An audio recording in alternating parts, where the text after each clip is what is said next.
So, dear friends, today we are going to look at a very important topic called Yama Niyama, and this we find in the Patanjali Yoga Sutras, and we Patanjali talks about the 8 limbs of yoga called Yam, Niyama, Asana, Pranayama, Pratyahar, Dharana, Dhyan, and Samadhi. Okay, so Pratyahar, Dharana, Dhyan, Samadhi. These are the 8 limbs of yoga, and the base is found by Yama and Niyama. This forms the foundation of yoga, and these are very critical if you want to achieve very good results in yoga. Then the practice of Yama and Niyama has to be very strong. It's like the foundation of a home. So the foundation of a yoga practice depends upon Yama and Niyama. Often we fail to pay attention to this, but this is very critical to achieving the goals, the expected results in yoga. So this Yam Niyama, we'll see what Patanjali says, and what as Maharishi Patanjali says, this Yam Niyamas are universal in nature and transcends any religion, country, time, and are in the form of Mahabharatam. Means these are universal in nature. These are applicable anywhere in the world, to any country, to all the time. It's not that it was true yesterday, it's not true today, it's true today, it's not was not true yesterday. So it's not like that. It's applicable anywhere in the world. They are true for any time and are considered as Mahabharatam. Okay, very sacred practices, and they transcend any religion, caste, or creed. So they are applicable to everyone. Everybody can perspective, irrespective of their religion, caste, country, time, race, everything. Okay. So now let us see what are the 5 yamas. The 5 yamas, as Maharishi Patanjali says, are ahimsa, non-violence; satya, truth; astaya, that is non-stealing; brahmacharya, that is celibacy; aparigraha, that is non-possession or non-acquisition. Okay, so let us see this each. Then there are 5 niyamas. They are called saucha, that is cleanliness; santosha, contentment; tapas, discipline; swadhyay, study of the self; and Ishwar Pranidhana, devotion to God. So these are the 5 niyamas. Okay, so let us now go forward. As Maharishi Patanjali says, uh, the first yama is satya. So what is satya? Satya is nothing but truth. It is said God is truth and truth is God. So but truth here is not restricted to these limited words. The way we say in a worldly sense, ki you are telling a lie, you are speaking the truth. Not in that sense. Maharishi Patanjali also means satya means also the understanding the real nature of ourself, understanding between the difference between permanent and temporary. Okay, so what is permanent, what is temporary? What is permanent is satya, what is temporary is mithya or maya, you can say. Maharishi Patanjali says where ahimsa where uh, satya so this comes in the next, actually this one will go for the next. So satya is also understanding the real nature of ourself, understanding the difference between the permanent and the temporary. So let us go to the next slide. Okay, this is a beautiful quote about given by Bhagwan Satya Sai Baba. Truth is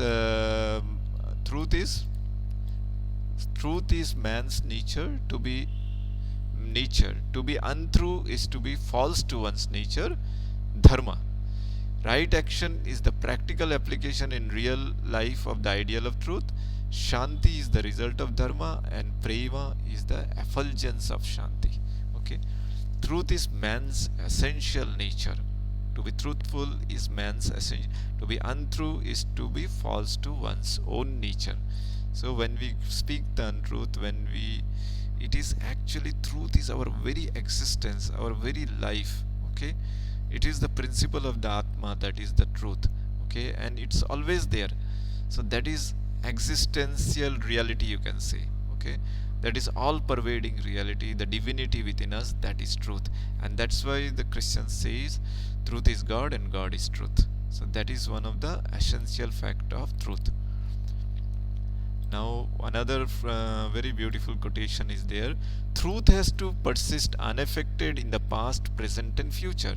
That which is absent in two states, how can it be true? Means that which is a permanent reality can only be called a truth.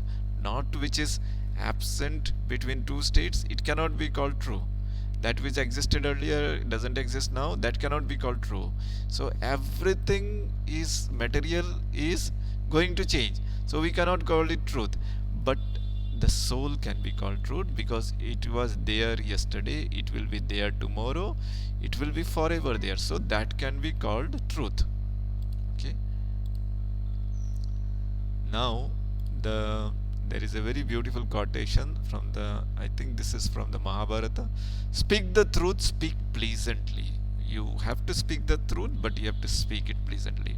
Do not speak the truth in an unpleasant manner, or in a hurting manner, or in a manner which can cause harm to others. So do not speak such kind of truth. Even if pleasant, do not speak untruth. Even though untruth or falsehood is appearing pleasant, do not speak it. This is the path of eternal righteousness as given by the Dharma Shastras. Dharma means the righteousness. Okay. Now again another quotation. Love as thought is truth. Love as thought is truth. Love as action is right conduct. Love as understanding is feeling. Love as feeling is non-violence. So this is now let us go to the next topic, ahimsa. You can see ahimsa, non-violence.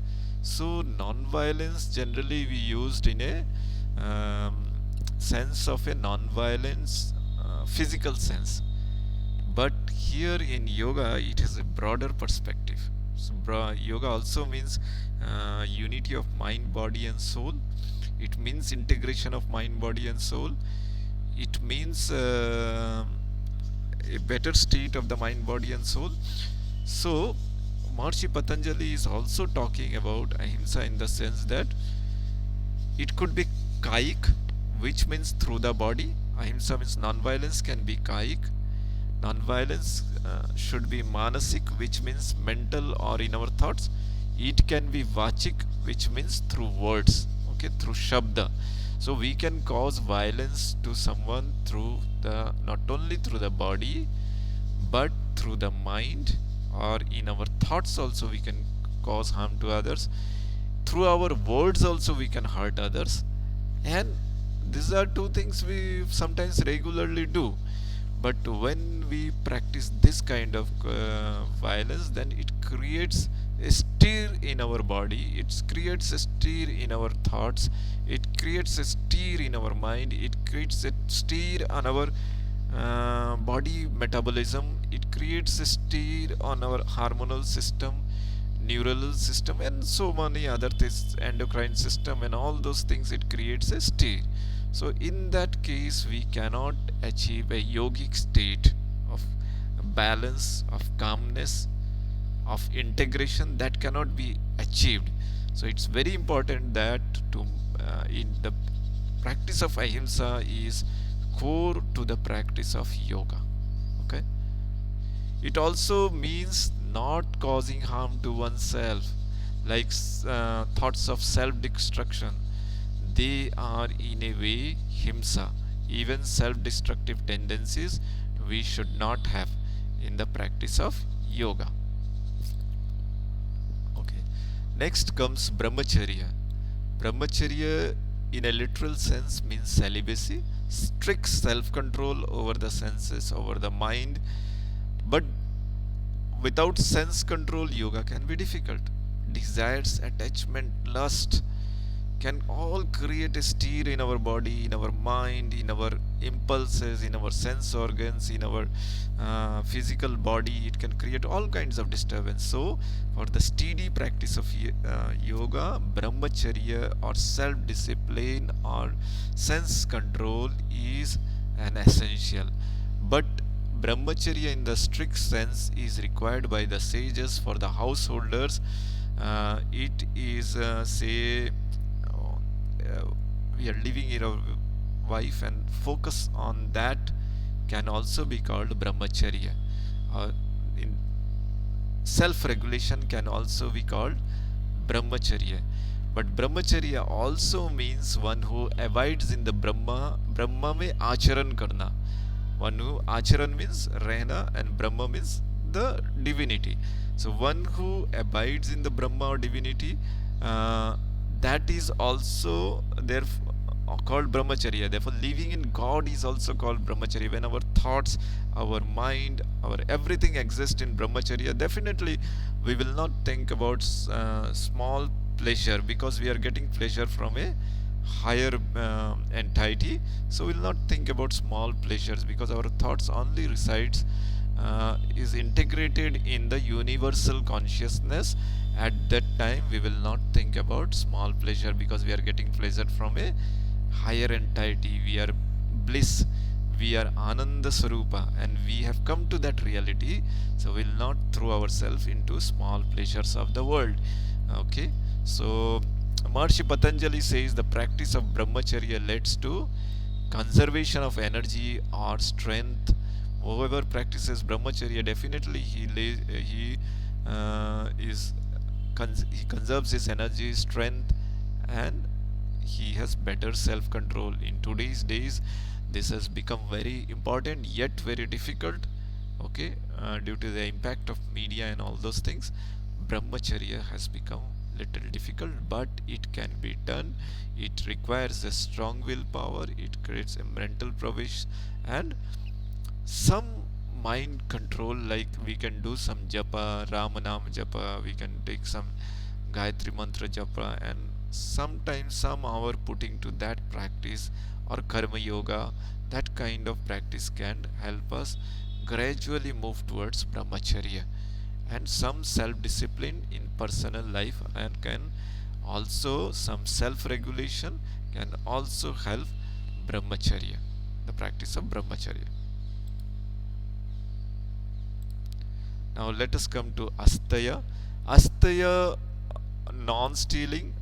Non-stealing means that which belongs to others, we should not do that. And apagriya means non-possession or non-accumulation. You see, whatever we accumulate, one day we have to leave, we have to give in, because nothing is permanent, nothing material is permanent, and we must realize this fact that everything will go. The material body will also, which is made of panchatattva, will also go, all relationships will go. So we must not work towards too much towards possessions. In fact, everything lost can be gained in life, but once character is lost, it cannot be gained back. This springs from the fact that we are mortal beings and everything material is destructible, and only the soul is permanent. Hence we must pursue what is permanent. Keeping our focus on that which is not permanent cannot help us reach the essential goal of life, which is self-realization.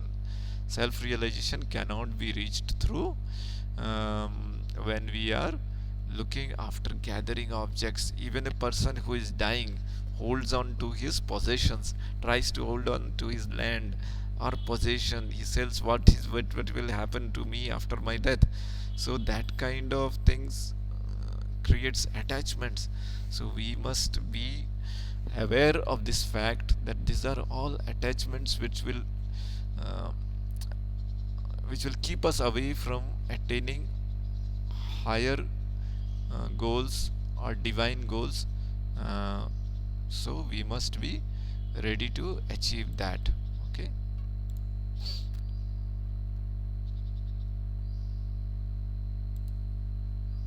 Now let us come to the niyamas. There are five niyamas, and they are Saucha, Santosha, Swadhyay, Tapas, Ishwar, Pranidhanay.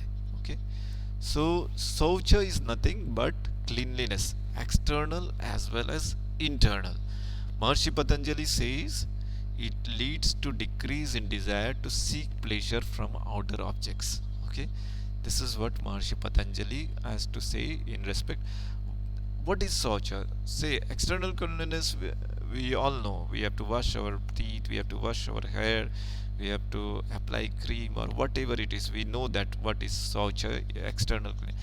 Internal cleanliness is cleaning the body from inside. It can include Shat Kriyas like Naiti, Dhauti, Basti, Trataka, Kapalbhati. All those things we can say are ways to clean the internal body. Pranayama, which can create, which can smoothen or clean our breathing passages. So internal cleansing. Okay. So but um, internal cleansing also means uh, could be related to our thoughts, body, mind, and desires. This also needs to be cleaned. This also needs to be kept pure, and in our thoughts, as we move towards divinity, Shaucha, internal Shaucha can be achieved. As we take the japa or Ramanama japa or any other japas we take, so when we do that, internal cleanliness can be achieved. Santosa is self-satisfaction. Santosa is self-satisfaction. Maharishi Patanjali's Santosa leads to increase in inner happiness or joy. That we all know how it increases to inner happiness or joy. Santosa means self-satisfaction. It doesn't mean that we do not become, we do not pursue our goals. It doesn't mean we remain just satisfied with whatever. It means that we do not uh, hurt ourselves by thinking what we don't have. Okay, but by being satisfied and yet keeping our focused on our goals, on our necessary objectives of life, which are essential to our survival also. So that is not the idea here.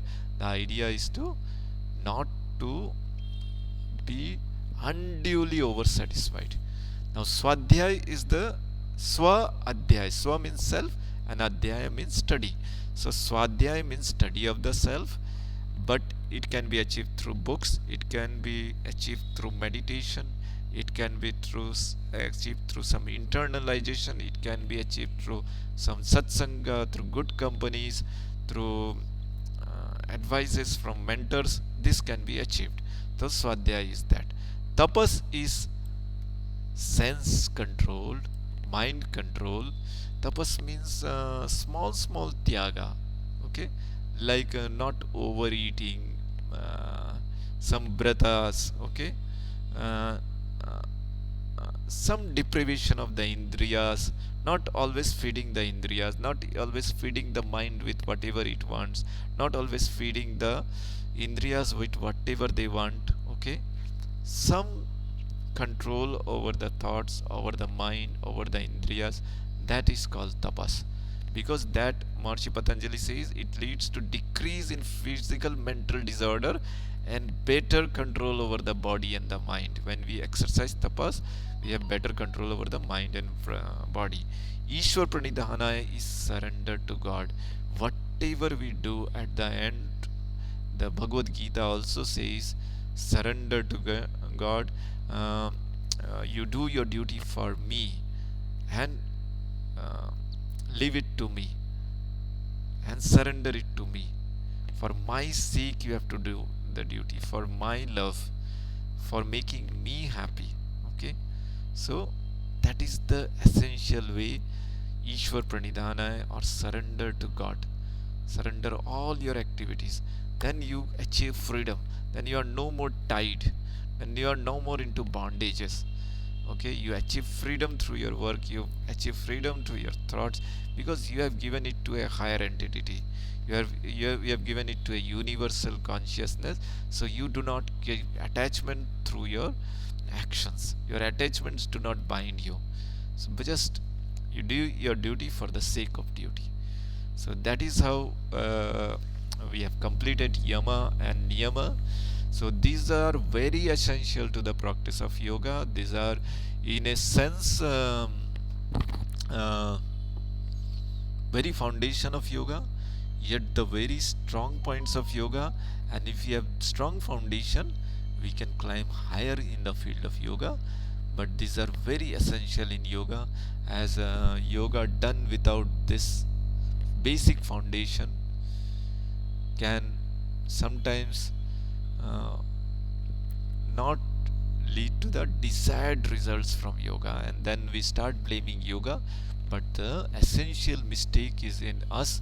We have not disciplined ourselves, we have not exercised discipline, as Maharishi Patanjali at the very beginning says, Atha Yoga Anusasan, and this Yama and Niyama are on these lines.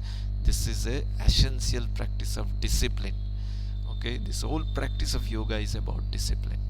So without discipline, we can never achieve the desired result. As the discipline, as the application, so is the result.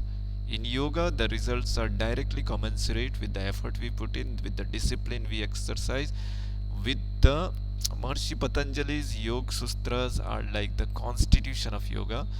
The exactness to which we follow, the exactness will get the results. Okay, so thank you so much. Om Shanti Shanti Shanti. Thank you so much.